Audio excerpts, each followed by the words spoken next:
नमस्कार दोस्तों, स्वागत है आपका आज के हमारे वीडियो में। आज की इस वीडियो से हम स्टार्ट करने जा रहे हैं छत्तीसगढ़ शिक्षक पात्रता परीक्षा 2026 की तैयारी और 2026 हेतु आवश्यक पूछे गए पिछले वर्षों के प्रश्न तथा उनके हल जो है आज की इस वीडियो में हम देखने वाले हैं।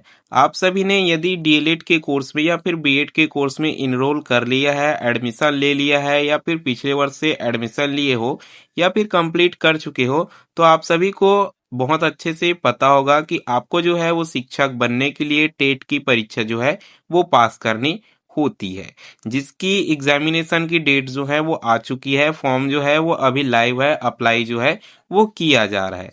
तो आज इस वीडियो में हम स्टार्ट करने जा रहे हैं आपका पी वाई क्यू कहने का मतलब है पिछले वर्षों के क्वेश्चन पेपर आज की इस वीडियो से हम हल करने जा रहे हैं। क्योंकि आप सभी को पता होगा कि यदि आप कोई एग्जाम दिलाते हो तो उसमें पिछले वर्षों के क्वेश्चन जो है वो आने के बहुत ही ज्यादा जो है वो चांसेस होते हैं, क्योंकि क्वेश्चन मोस्टली जो है वो रिपीटेड होते हैं, उसी टाइप के क्वेश्चन जो है वो पीछे जाते हैं। कहने का मतलब यदि आप 5 साल पुराने क्वेश्चन को अच्छे से पढ़ लेते हो तो आपका 50 to 60% क्वेश्चन जो है वो उन्हीं में से आ जाता है। तो चलिए हम स्टार्ट करते हैं। ये हमारा टेट 2024 का जो है वो एग्जाम का क्वेश्चन पेपर होने वाला है, जिसका हम जो है वो प्रश्न भी देखेंगे और हल भी देखेंगे। तो चलिए हम वीडियो में आगे बढ़ते हैं। लेकिन उससे पहले यदि आप हमारे चैनल पर पहली बार विजिट कर रहे हो तो आपको चैनल को सब्सक्राइब कर देना है, वीडियो को लाइक कर देना है, बेल आइकन को ऑल पर सेट कर देना है ताकि हर जरूरी नोटिफिकेशन सीधे आप तक पहुंचती रहे और आप जो है वो कंप्लीट हम सभी पेपर का हल जो है वो देखने वाले हैं, जितने पेपर जो हैं वो आज तक हुए हैं। तो चलिए हम वीडियो में आगे बढ़ते हैं। तो देखिए ये वाला पेपर आपका होने वाला है फर्स्ट पेपर कहने का मतलब ये हमारे 2024 का जो है वो पहली से पांचवी तक, कहने का मतलब क्लास फर्स्ट से क्लास फिफ्थ तक का पेपर जो है वो होने वाला है प्री डीएलएड के स्टूडेंट के लिए, जो फर्स्ट पेपर जो है वो टेट का आप देने वाले हैं। तो चलिए हम नीचे चलते हैं और देखते हैं कि क्या क्या क्वेश्चन जो है वो पूछे गए हैं और उनके आंसर जो है वो क्या होते हैं।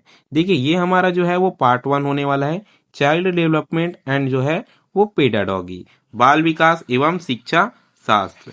तो सबसे पहले आपका एक क्वेश्चन पूछा गया है कि किसने कहा था किशोर अवस्था बड़े संघर्ष, तनाव, तूफान तथा विरोध की अवस्था होती है। 4 ऑप्शंस जो हैं वो आपके सामने दिए गए हैं।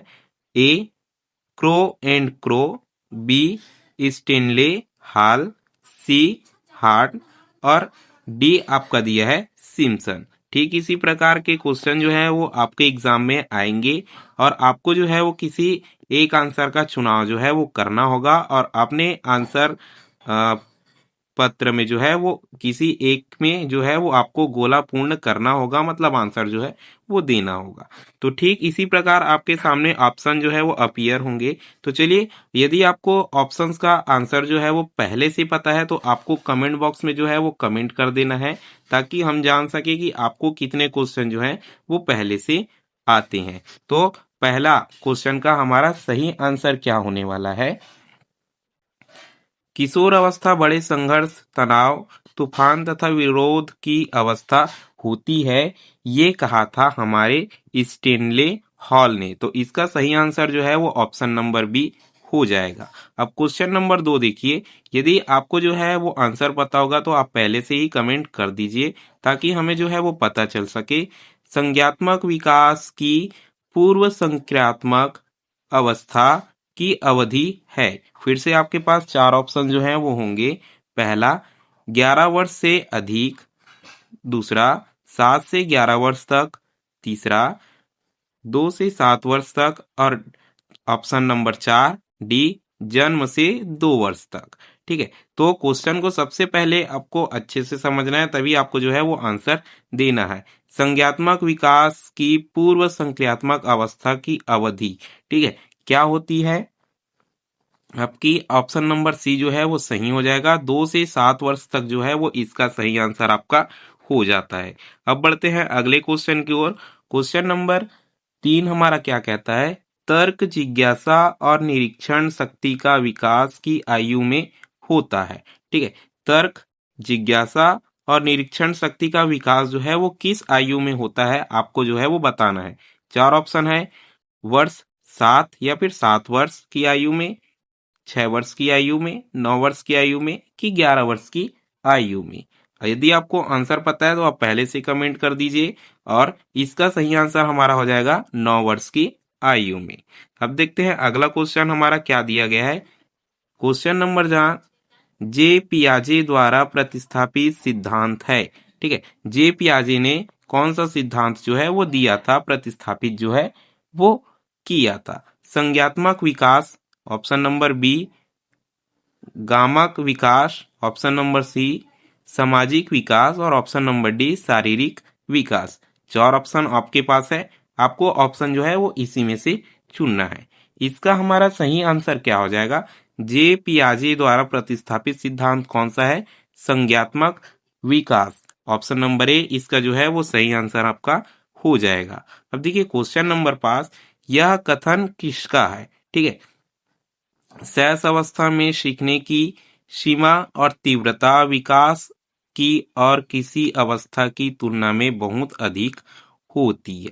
ठीक है, तो शैश अवस्था में सीखने की तीव्रता कहने का मतलब है कि हमारी क्षमता जो है वो बाकी अवस्था की तुलना में बहुत तेज होती है, जिसे हम क्या कहते हैं, ये जो है कथन किसने दिया था। ठीक है, तो ऑप्शन नंबर ए वाटसन ने, ऑप्शन नंबर बी स्किनर ने, ऑप्शन नंबर सी फ्रायड ने या फिर ऑप्शन नंबर डी एडलर ने। किसने दिया था, इसका सही आंसर हमारा हो जाएगा वाटसन। ऑप्शन नंबर ए हमारा जो है इसका सही आंसर हो जाएगा। अब देखते हैं 6वां नंबर क्वेश्चन हमारा क्या कहता है।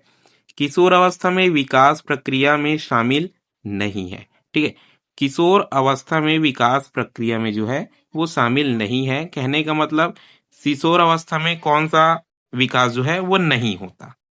ऑप्शन नंबर ए शारीरिक विकास, ऑप्शन नंबर बी मानसिक विकास, ऑप्शन नंबर सी भाषा विकास और ऑप्शन नंबर डी संवेगात्मक विकास। तो इसका हमारा सही आंसर क्या हो जाएगा, ऑप्शन नंबर सी भाषा विकास जो है वो नहीं होता।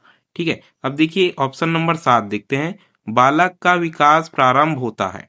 ठीक है, बालक का विकास जो है वो प्रारंभ होता है ऑप्शन नंबर ए जन्म से पूर्व, ऑप्शन नंबर सी गर्भावस्था में, ऑप्शन नंबर डी गर्भावस्था में के पूर्व। ठीक है, गर्भावस्था के पूर्व। तो ये 4 ऑप्शन आपके पास है, आपको जो है इसका आंसर जो है वो कमेंट में देना है। ठीक है, हम अगले क्वेश्चन की ओर आगे बढ़ते हैं। इसका आंसर जो है वो आप कमेंट में दीजिए ताकि हमें पता चल सके कि आप जो है वो कितने इसे पढ़ते हो, चाइल्ड डेवलपमेंट में कितने जो है वो होशियार हो।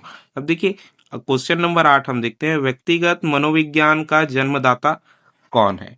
व्यक्तिगत मनोविज्ञान का जन्मदाता कौन है। फिर से 4 ऑप्शन आपके पास है, फ्रायड, एडलर, हार्लाक और हमारा डी हो जाएगा यूंग।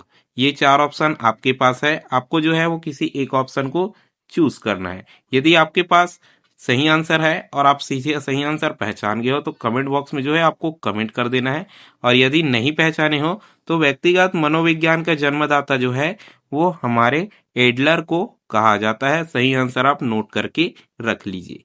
ऑप्शन अब देखते हैं क्वेश्चन नंबर 9। विकास के परिणाम स्वरूप व्यक्ति में नवीन विशेषताएं और नवीन योग्यताएं प्रकट होती है, यह कथन दिया गया है। ठीक है, यह कथन जो है वो दिया गया है, कहाँ दिया गया है और किसने दिया है, ये चीज जो है वो हमें बताना है। ठीक है, तो पहला देखिए हरलाक का है या फिर फ्रीमेन का है या फिर केटेल का है या फिर वुडवर्थ का है। किसका ये जो है हमने जो अभी पढ़ा कथन वो बताना है हमें। ठीक है, तो इसका अगर सही आंसर आपको पता है तो कमेंट कर दीजिए, और नहीं पता है तो इसका हमारा सही आंसर क्या हो जाएगा, हरलाक। ऑप्शन नंबर ए हमारा जो है वो सही आंसर हो जाएगा। यह कथन जो है वो हरलाक ने दिया था। अब क्वेश्चन नंबर 10 हम देखते हैं। कौन सी प्रक्षेपित विधि नहीं है। ठीक है, कौन सी प्रक्षेपित विधि जो है वो नहीं है, इसे हमें बताना है। ऑप्शन नंबर ए रोडसा परीक्षण, ऑप्शन नंबर बी प्रसंगात्मक बोध परीक्षण, ऑप्शन नंबर सी बालक बोध परीक्षण और ऑप्शन नंबर डी स्टैनफोर्ड बीने परीक्षण। ठीक है, कौन सा आंसर जो है वो आपको सही है ये आपको बताना है। सही आंसर पता है तो कमेंट कर दीजिए, और जिन्हें नहीं पता है उनका जो है वो सही आंसर क्या हो जाएगा, स्टैनफोर्ड बिने परीक्षण, ये हमारा जो है वो सही आंसर हो जाएगा। आज के वीडियो में केवल इतना ही। चैनल को जो है वो सब्सक्राइब करके रख लीजिए, क्योंकि आने वाली वीडियोस में हम इसको जो है वो पूरा हल करने वाले हैं। 150 क्वेश्चन हमारे पास है, तो हम इसे पूरा 150 क्वेश्चन जो है वो हल करेंगे और सही आंसर जो है वो आपको बताएंगे। केवल आज के वीडियो में इतना ही। चैनल को सब्सक्राइब कर लेना, वीडियो को लाइक कर लेना, बेल आइकन को ऑल पर सेट कर देना, ताकि हर जरूरी नोटिफिकेशन सीधे आप तक पहुंचती रहे। वीडियो में अंत तक बने रहने के लिए धन्यवाद।